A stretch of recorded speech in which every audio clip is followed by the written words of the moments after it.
Pernah kepikiran gak sih gimana caranya sebuah teks kuno, entah itu karya Homer, Plato, atau bahkan Perjanjian Baru, bisa sampai ke tangan kita setelah 2000 tahun? Nah, dalam pembahasan kali ini, kita akan singkirkan dulu soal keyakinan dan murni berperan sebagai detektif sejarah.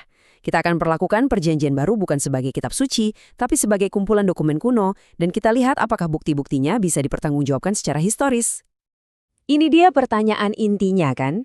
Dengan jarak waktu 2 milenium, gimana kita bisa yakin kalau kata-kata yang kita baca hari ini masih sama dengan apa yang ditulis penulis aslinya?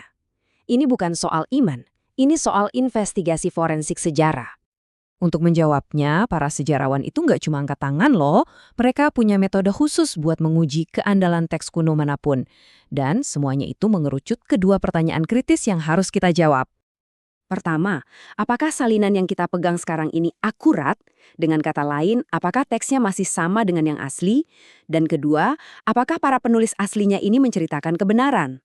Oke, untuk mulai, yuk kita cari tahu dulu, apakah ada orang lain di luar lingkaran Kristen yang bisa mengkonfirmasi cerita dasarnya? Kita cari saksi dari luar.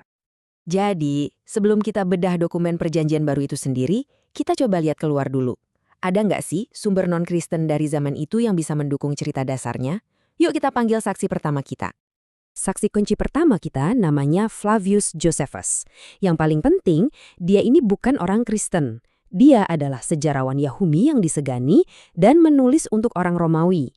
Jadi dia nggak punya kepentingan apapun untuk membela kekristenan, yang justru membuatnya jadi saksi yang sangat berharga. Dalam tulisannya, Josephus ini mengonfirmasi inti ceritanya.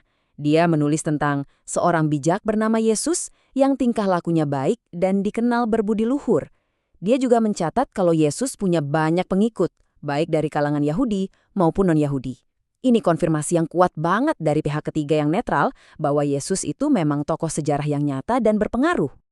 Dan Josephus itu enggak sendirian. Ketika para sejarawan menggabungkan tulisan dari 10 sumber non-Kristen yang berbeda, termasuk sejarawan Romawi Tacitus dan Suetonius, gambaran yang muncul jadi jelas banget. Tanpa membuka satu halaman pun dari Perjanjian Baru, sumber-sumber luar ini membenarkan kerangka historisnya. Yesus hidup, mengajar, disalibkan di bawah Pontius Pilatus, dan para pengikutnya percaya dia bangkit kembali, menyebarkan gerakan mereka sampai ke Roma. Oke, jadi bukti eksternal menunjukkan kalau cerita dasarnya memang beredar luas. Itu menjawab sebagian dari pertanyaan kedua kita. Tapi gimana dengan pertanyaan pertama kita tadi? Apakah salinan yang kita punya sekarang ini akurat? Nah, untuk itu kita perlu lihat bukti fisiknya, manuskrip-manuskripnya itu sendiri. Ada salah paham yang umum banget nih. Banyak yang mengira Perjanjian Baru itu seperti main telepon rusak versi raksasa. Ceritanya dibisikkan dari orang ke orang selama berabad-abad dan jadi makin melenceng di setiap penceritaan ulang. Tapi, bukti sejarah menunjukkan kalau itu cuma mitos. Kisah-kisah ini nggak diwariskan dari mulut ke mulut selama beberapa generasi. Sejak awal semuanya didasarkan pada kesaksian tertulis dari orang-orang yang mengaku sebagai saksi mata. Jadi ini soal menyalin dokumen, bukan mengulang gosip. Jadi, seberapa bagus bukti dokumen-dokumen ini? Begini, untuk sebagian besar teks kuno, seperti karya Plato atau Caesar, kita udah untung banget kalau nemu 10 atau 20 salinan manuskrip. Tapi untuk Perjanjian Baru, angkanya ada di level yang benar-benar berbeda. Kita punya lebih dari 5.700 salinan manuskrip dalam bahasa Yunani saja. Coba deh lihat perbedaannya. Tumpukan bukti untuk Perjanjian Baru benar-benar jauh melampaui karya kuno lainnya. Iliad karya Homer, yang ada di urutan kedua bahkan nggak ada apa-apanya. Perbedaannya sangat besar, sehingga sejarawan bisa membandingkan ribuan salinan ini untuk menyaring kesalahan penyalinan dan merekonstruksi naskah aslinya dengan tingkat kepercayaan yang luar biasa tinggi. Tapi mungkin ini statistik yang lebih penting lagi. Bukan cuma soal berapa banyak salinan yang kita punya, tapi seberapa awal salinan itu dibuat. Untuk sebagian besar karya kuno, ada jeda waktu 1000 tahun antara penulisan asli dan salinan tertua yang kita miliki. Bayangin berapa banyak kesalahan yang bisa masuk. Nah, untuk Perjanjian Baru, jaraknya cuma 25-50 tahun. Ini seperti punya foto beresolusi tinggi dari sebuah peristiwa, bukan cuma skitsa samar dari ingatan. Sir Frederick Kenyon, seorang direktur museum Inggris dan ahli manuskrip kuno terkemuka, menyimpulkan kekuatan bukti ini. Dia bilang, berkat banyaknya salinan, bisa dipastikan bahwa pembacaan yang benar akan tetap terjaga. Dan dia menambahkan, Hal ini tidak dapat dikatakan tentang buku kuno lain di dunia. Oke, jadi kita udah tahu kalau salinan kita ini sangat-sangat akurat. Itu bagian pertama dari teka-teki.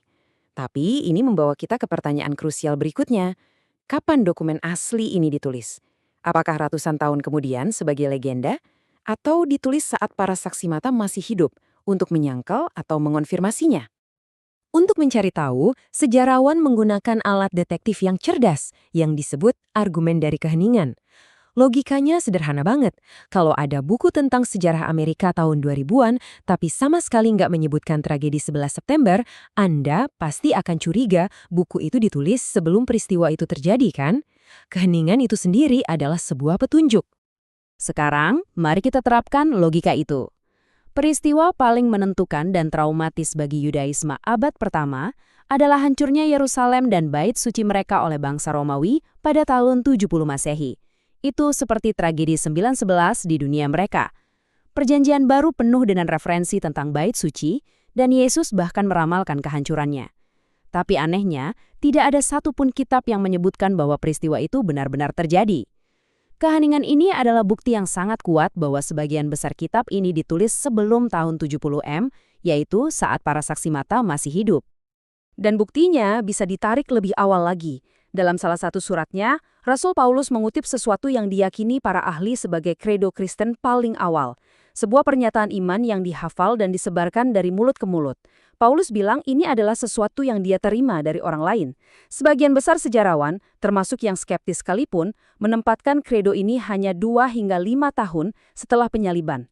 Ini adalah kesaksian yang membatu tentang keyakinan inti gereja paling awal, yang berasal dari saat peristiwa itu masih sangat segar dalam ingatan semua orang.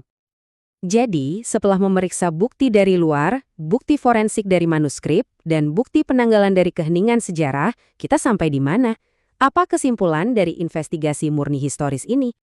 Bukti sejarah ini menunjuk pada 2 kesimpulan yang kuat. Pertama, karena banjir manuskrip awal, kita bisa merekonstruksi tulisan asli dengan tingkat akurasi yang nggak ada tandingannya di dunia kuno. Kedua, dokumen-dokumen ini bukan legenda yang dibuat ratusan tahun kemudian. Ini adalah kesaksian saksi mata, yang ditulis dan beredar dalam ingatan hidup orang-orang yang ada di sana pada saat itu. Dan ini membawa kita kembali ke titik awal. Investigasi historis bisa memberitahu kita bahwa kita punya catatan yang akurat, dan catatan itu dibuat sangat awal oleh para saksi mata. Tapi itu membawa kita pada pertanyaan yang lebih dalam. Jika catatannya sekuat ini, apa artinya itu tentang peristiwa-peristiwa luar biasa yang dijelaskannya? Nah, itu adalah pertanyaan yang sengaja ditinggalkan oleh bukti ini untuk Anda jawab.